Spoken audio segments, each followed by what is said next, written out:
Hey, young community, what's up? Here's Ellie once again. G Strivers here for another episode. Now, there's the one I'll make another video this time is because I've seen a lot of instances where people start asking themselves, man, why should I continue writing on a piece of paper? What's the use of me grabbing a pen or a pencil and committing my ideas on a piece of paper? Why should I even do this?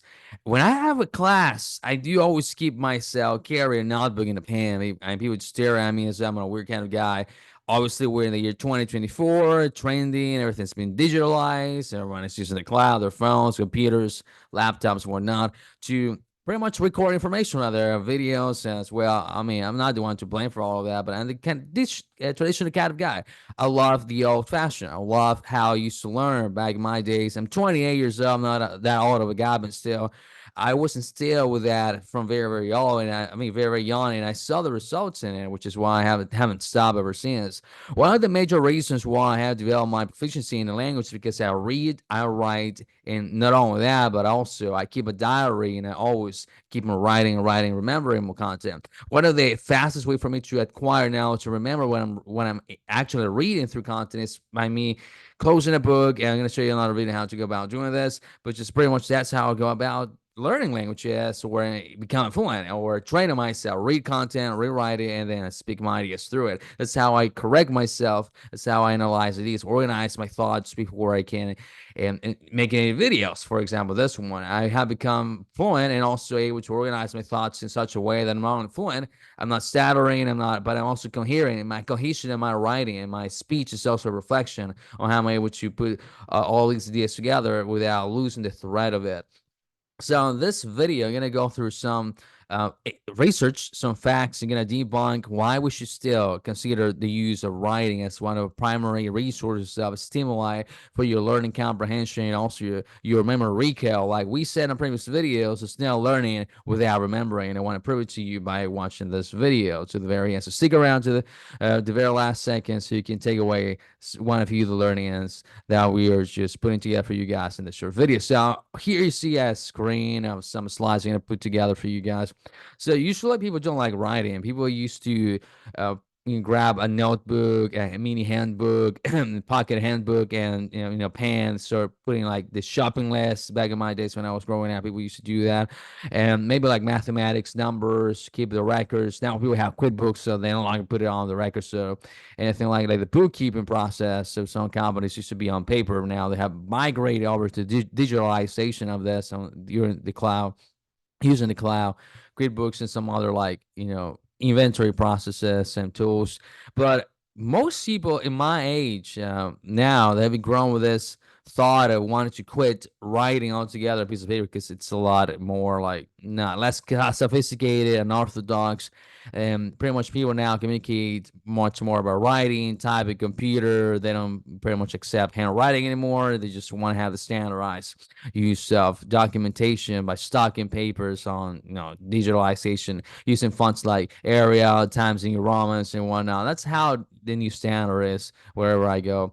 But usually when I see a handwritten essay, a paper, or letter, I'm stunned. It's not like I'm shocked by it. Like, man, that's very cool. But there's so much more benefits to it than actually meets the eyes.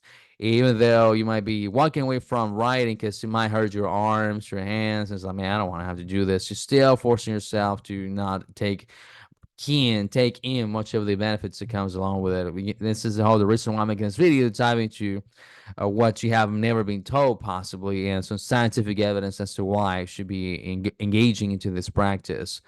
Let's dive in. Based on the research I made and the Business Insider, the link is going to be provided in the next slide, is that when you write things down by hand, it takes a little bit longer than typing. When you're typing, obviously, it's a bunch of other keys on the keyboard, on the tab, a keyboard tab if you have a phone, and obviously you don't have to make any kind of movement, curve for word about commas and whatnot, since the autocorrect would take care of that for you. That's a fact. It's a lot faster. It's a lot more efficient. I'm not gonna say otherwise. And there's a speech as well, text to speech and whatnot. But that fraction of a second, that's extra fraction that makes your brain work harder at engaging with the information. Like we were saying that when you're grabbing your hand literally like here, just grab a pen and you start moving your hand, there's like a sensor coming nerve from your finger all the way down to from my arm, the nerve to connect to my brain that makes some movement and motion to be remembered. So that little bit fraction of an extra word that I'm just putting in the effort to actually make some letters on a piece of paper to be readable, that little bit of extra work force my brain to send signals to my neurons here to create circuits and make it a little bit more like, let's say, like focused attention. So that sends a signal to the brain, emitting that this is kind of like relevant and should be focuses more on the processes. Somebody said to me that the fastest way to accomplish something is not to speed things down, it's not to hurry it up, but to slow it down. So that engagement between your hand and the paper and pen sends signals to your brain in a nutshell, just to say that, for lack of better terms, for you to actually send the signal or reference to the brain, there should be a little bit more of extra work to be considered as well and extra focus. So it's not a matter of speed, it's a matter of concentration. In other words, that's what I intended to say. So Business Insider is a resource of this research I found. One of too many going to be presenting to you today. Is that even though handwriting is slow, the focused, oriented task is going to be propelling your memory, is going to boosting your memory to the point that it's going to be enhancing your learning curve and diminishing your forgetting curve in a way. And there's someone who says here that even though writing is very much forsaken in a way, it's precisely why handwriting is suited to anyone who's learning anything, even though it has been overlooked over the years, because it's a slow process. And whatever that's a slow is being assimilated by our brains to be nurtured, to be repeated, to be assimilated, because that's information that's currently being engaged through learning by doing, by moving my hands and focusing entirely on the task at hand without minding too much on the speed, but also on the content that I'm typing, that I'm writing on papers. Now, they say on the research that I found, the early studies have argued that laptops make for poor note taking because of the litany of distractions available on the internet. You can be just pretty much like typing and listening to music at the same time, not completely engaged on the task at hand. You're spinning through the task immediately.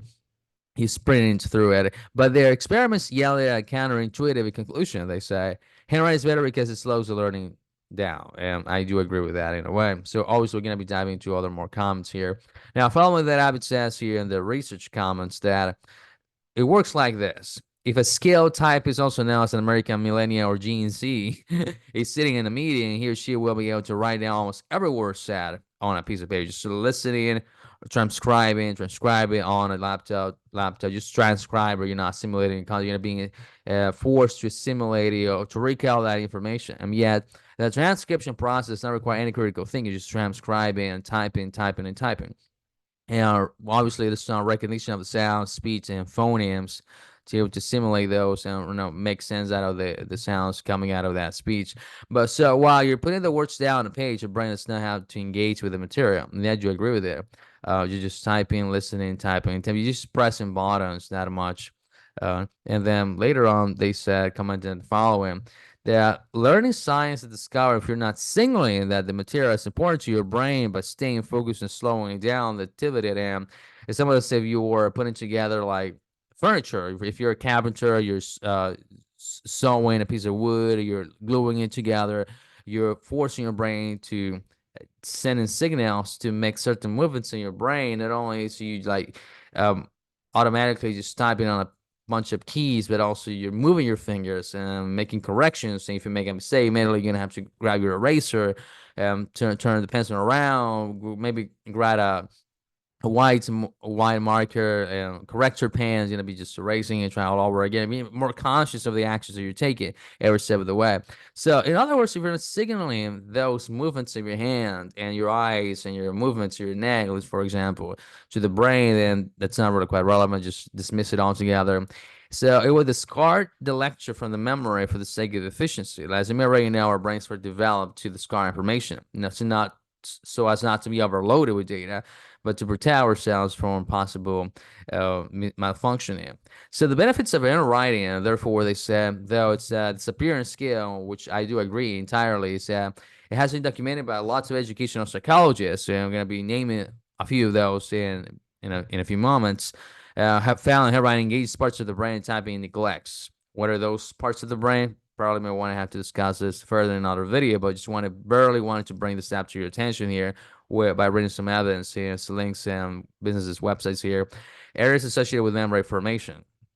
For these reasons, arguments go like kids come out with more ideas when they're writing with cursive versus typing.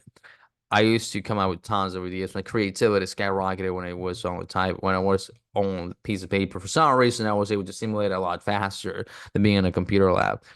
Maybe it has to do. Maybe you should argue. Maybe you should say, man, it has to do with learning style. Some more like kind of like computer logical type of guy engineer. Some more. I mean, I'm more used to it. You're more familiar with it, and because of that reason, you decide to walk away from writing. But man, we never even know. Maybe you're not comfortable enough and you feel as though you're not receptive enough with the data that you're coming at, that you're being herded, you're not pretty much putting it together to articulate and make use of it in a way or the other because you feel uncomfortable, you're not being as receptive enough. But still, that's an excellent sign that you should be pushing the envelope to make your brain to get familiarized with that task at hand. There's someone who says, this is one of the psychologists that we name, and we're working about to name throughout this slide. Is his name is Stanislas Dehaene. Better let me mispronounce that name. Tell the New York Times you may want to step away from the keyboard for a few days or for a while still. I mean, I guess it depends on how your brain is accustomed to technology and handwriting. I guess that's a point to defer while we're reading through all of this. I don't tend to be biased and just saying that I've been writing for tons of times, and I'm able to recall my data that I come up with paper a lot more efficient than I ever would do on the computer. But like I said, I guess it's only a matter of how much you're used to using either one of the others. So when we write, a unique neural circuit is automatically activated. There's some scientific explanation right there. There's a core recognition of the gesture in the written word, a sort of recognition by mental stimulation in your brain. It seems that the circuit is contributing in unique ways we didn't realize. Instead of verbatim. So apparently they're backing up the idea still that writing it down still enhances your memory skill. So there was all of that, like I said, learning is made easier. He concluded like we're walking away in and of itself, like down the whole process. And I mean, we're just literally counterintuitive saying that AI and all these advanced technologies, you just refusing to accept it and stick to the old days. Still, it might turn out to be a very engaging way to start, putting your thoughts together and thinking for yourself whether or not what you're doing now might be contributing to your development early on in your learning activities. But like I said, it depends on what really works for you. Is 100% defining to you guys. Now, Earth.com, Nature, Science, and Life, they also pointed out the fact that we're doing the following here. It says literally one of their finding papers here is that there's a link down below if you want to look to that. Learning boosts your memory by hand. Oh, we're gonna read a verbatim. Say, given the development in the last several years, we risk having one or more generations to lose the ability to write by hand. True.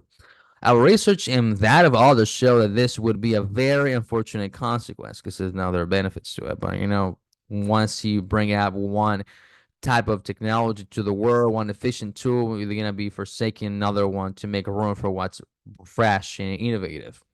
That's commonplace. Some schools in Norway have become completely digital and skip handwriting training altogether. Finnish schools have even more digitalized than in Norway. Very few schools offer any handwriting training at all. Sucks. So literally, so I'm gonna be one of the old grandpa, little grandpas over there, and 20, 30 years from now, newest generation. I'm gonna tell, hey, write on a piece of paper. I'm gonna be the only one guy being held in it because I'm telling people to write on a piece of paper. There's a whole lot of other benefits to it, but I guess that's how the world is turning out to be now. Now I know full well most people are adapting to technologies, just one accept for what it is. But I have a blueprint of what it was like to learn before 10 years, 20 years from now, as opposed to what kids are learning now. Literally, I think we are the pros. We're on the top. I mean, we do definitely care much about our development rather than just staying up to date with showbiz and whatnot. It's saying. Now I want to show you something I've been doing here. You're gonna take this as a reference, a piece of paper to enhance my memory skills, even though it's not a piece of writing. Even though you might say, well, I mean, like literally, it's not by hand, but still was typed in a sort of way. It was still you were engaged by collecting information, put it all together, and typing. I'm not saying entirely in and of itself that handwriting should be the paramount, should be like predominantly the type of learning style should be adapted to, but still it seems to be more effective for most people. I'm only presenting the finance though. So we're gonna be reading through this text and in the type of guy. I mean, if you're the type of girl guy that you say, well, I'd rather stick to my typing a lot more. So it allows me to get a lot more work done. Then this is the type of exercise I want to give away for you. It's a bonus to this video for getting this far. And so we're gonna be reading this. And after you read this content, we're gonna be just covering some sections out for you to recover most of this information as far as self-studying. Without further ado, let me jump right into this reading. Get it down now. The new research by Audrey van der Meer and Rod van der Veer will at the Norwegian University of Science and Technology, NTNU, builds on a foundation now in 2014 study. That work suggested that people taking notes by computer were typing without thinking. That's curious, says Van der Meer, a professor of neuropsychology at NTNU. It's very tempting to type down everything that the lecturer is saying, he says. It kind of goes in through your ears and comes out through your fingertips, but you don't process the incoming information. But when taking notes by hand, it's often impossible to write everything down. That's a really good point. I agree. Students have to actively pay attention to the incoming information and process it, prioritize it, consolidate it, and try to relate it to things they've learned before. So they're pulling out the background information to solidify their memory recall. This conscious action of building on the existing knowledge can make it easier to stay engaged and grasp new concepts. So there you have the explanation backed up by the research by Norwegian University, Audrey van der Meer and Ron van der. I do apologize for I mispronounced their names. So here's the giveaway. You know that typing some sort of way, there's some research that weights on the benefits, and some others say, well, we're digitalizing, we're globalizing, we're to push aside handwriting altogether. You get to the side. Just so wanted to unpack these for you to decide which side you may want to take on. My exercise, whenever I get to grab a screenshot of a piece of text like this, put it on a PowerPoint presentation, and I cover it up like this. And I just recall information like this by reading it. So I cover it up and just playing back and forth to remember what it was covered. And this is pretty much what you say. The new research by Audrey, blah, blah, blah, be at the Norwegian University builds on, remember, foundation now 2014 study. So whenever I fail to remember one of the sections here, the boxes underneath, again, I have to start all over again from scratch. So this is what you can do to do some hands-on activities by yourself while recording your voice, your video like I'm doing now to pretty much engage in a little more self-study. Like I said, this is for free. You don't have to pay for anybody. Again, gotta learn how to engage your memory recall, how to keep it consistently exposing yourself to vocabulary reading and whatnot. I mean, it's pretty easy actually. Just gotta put in the time, the effort to get through it during your free time. So like I said, you need to put in the effort, focus, be disciplined, like I pointed out in a few other videos in the past. And with that closing now, I just want to give away this closing, like I always say in every single one of my videos. Remember guys, you can learn anything. Elliot out.